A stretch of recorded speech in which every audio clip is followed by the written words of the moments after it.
Hi there, music lovers, fellow keyboard surfers, and music lunatics. I'm Miguel Kertsman, and I'm here to talk about the Music Alchemy keyboard setup and about some of the instruments that are part of this setup. Especially this baby right here, it's called the Yamaha Electone EX-42. The EX-42 is one of the benchmark instruments that Yamaha built. The technology goes back to the 70s. It's a 1970 design. This particular instrument was made in 1973. And Electone is a term that Yamaha coined to its electronic organs. And the cool thing about this is that at the time when you had companies like Hammond doing those fantastic B3s and C3s, which were essentially what you have here. I'll show you just sine waves that it could add.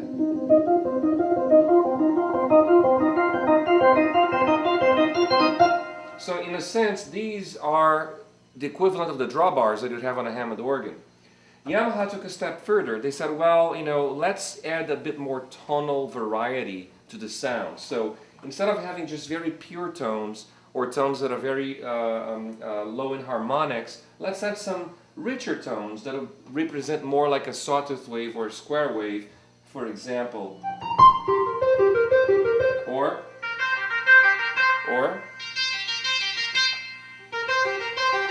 you got the picture.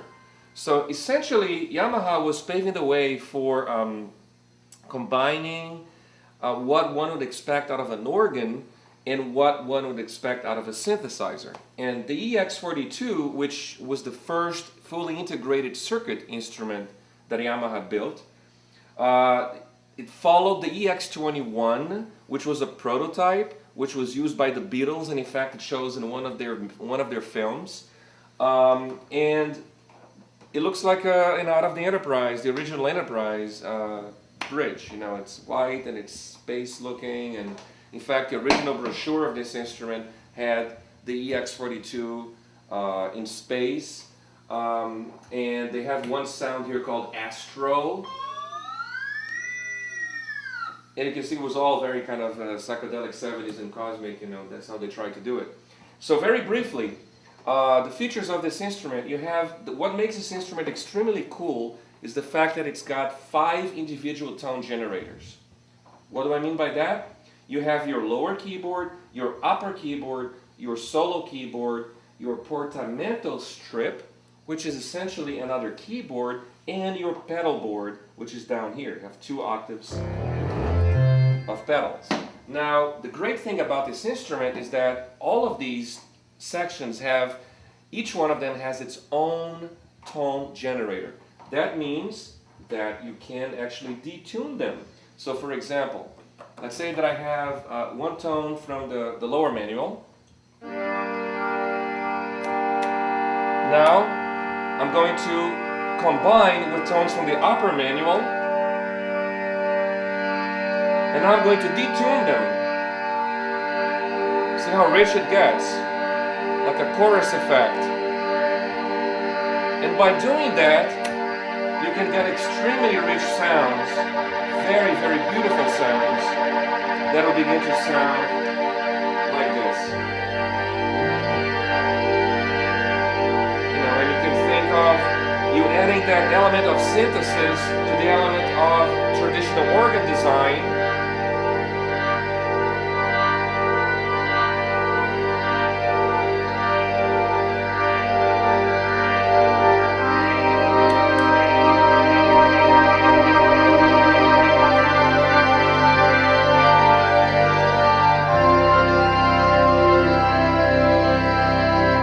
So as you can see, you can create a very, very rich tone by doing that. So this little drawer here is actually what I call, it is an analog preset bank. You have a reproduction of the main panel of the EX-42 3 times for the upper manual and once for the lower manual and the pedal.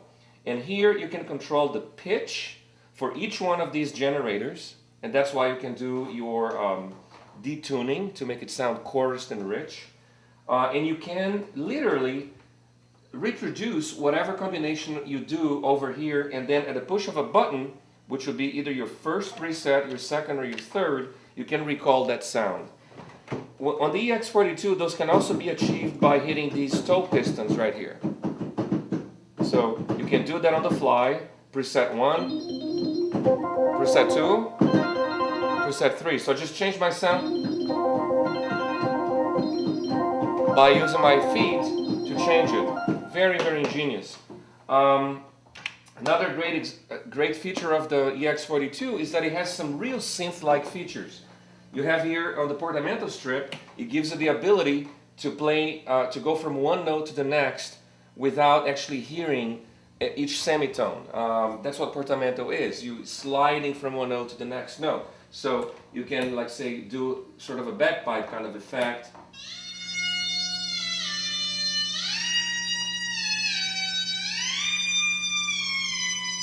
You know, they have what they call birds.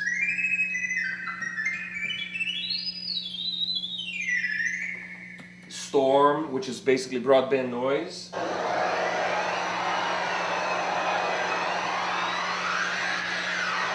I mean, that was unheard of for an electronic organ to have all these features.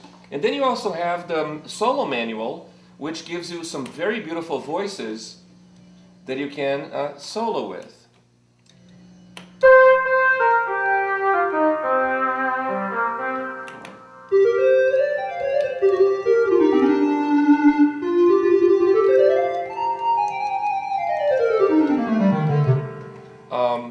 You know, all kinds of colors,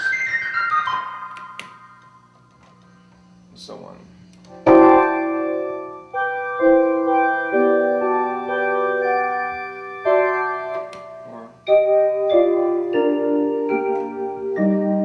Now, one of the most amazing things about this instrument, if you think about it, this was 1970s, right? Early 1970s, is the fact that it's velocity sensitive. It's the fact that the harder you play the key, you can actually make it sound louder. If you listen to this, see that? We take that for granted today. I mean, yeah, any decent synthesizer will do that today, but for the time, to have a velocity sensitive keyboard was something very, very special indeed. Another thing that it had, it's called touch modulation. In this case, touch vibrato, which means that I can apply vibrato in English to a note by moving my finger sideways. So, for instance, if I'm playing a note here and I move it sideways,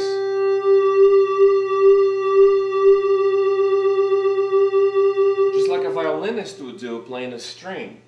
Again, for early 70s, this was an amazing feature.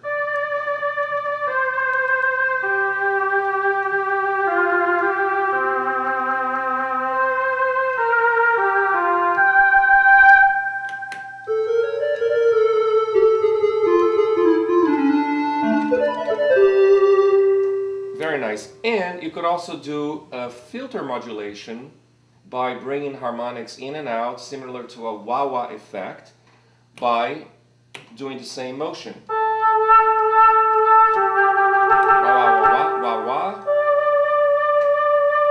And the way that Yamaha made that happen, basically there's a photoelectric cell here underneath the keyboard which senses changes in the position of the note and therefore changes the voltage through the photoelectric cell. So the vintage Yamaha Electones, they actually made sure that you were using as many parts of your body as possible when you're performing. So in the case of this instrument, using both feet when you're doing bass lines.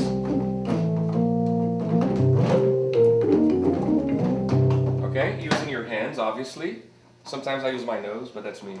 And you have a knee lever, which allows you to, in addition to controlling the volume with the volume pedal, the expression pedal, if you're only using one foot for the bass, it allows you to change reverb settings and change vibrato modulation settings by pressing the knee. For example, the speed gets faster, slower, faster.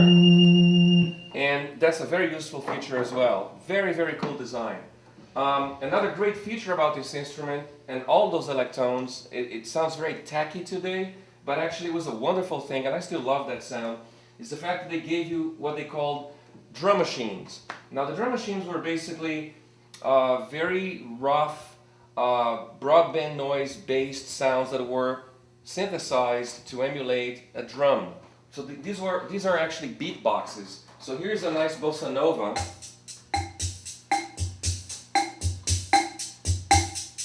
So you have the tempo and you have the volume. So you had what they call slow rock, you had what they call jazz rock, you know, swing, and so on. So that was very, very popular at that time with these instruments. Now, a great thing about this instrument as well is that you can assign these percussive sounds to these buttons, and you can actually play them manually and do your own grooves. Or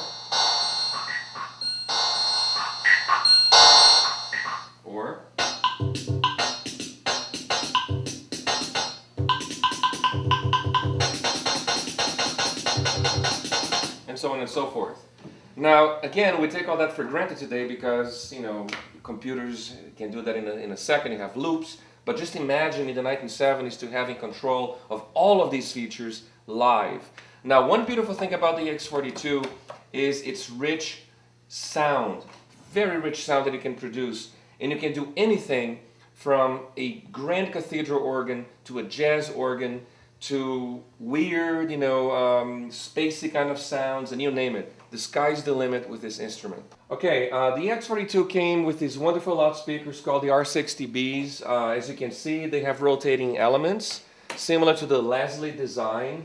You can do what's called tremolo or chorus, and that changes the speed of how the drivers are rotating. And as you can see, they rotate sometimes at different ratios, which creates even more of a comb filtering, of a rich modulation effect. It's changing amplitude, it's changing frequency, it's wonderful. In addition, you have very robust low frequency woofers in that cabinet. It's just a beautiful, beautiful thing. So let's go for some examples. So here we are in the cathedral.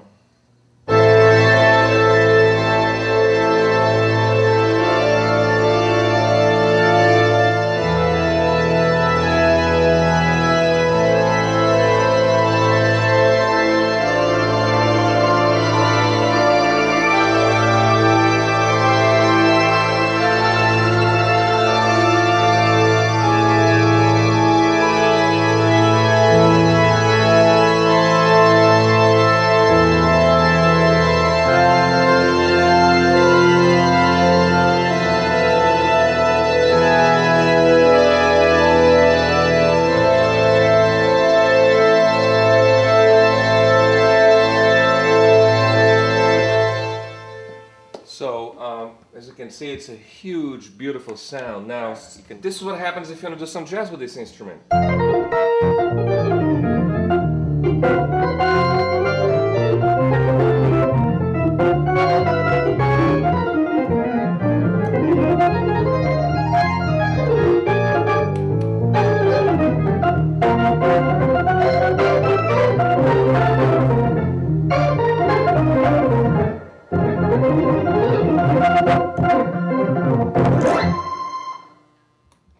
If you want to do some like prog rock, for instance.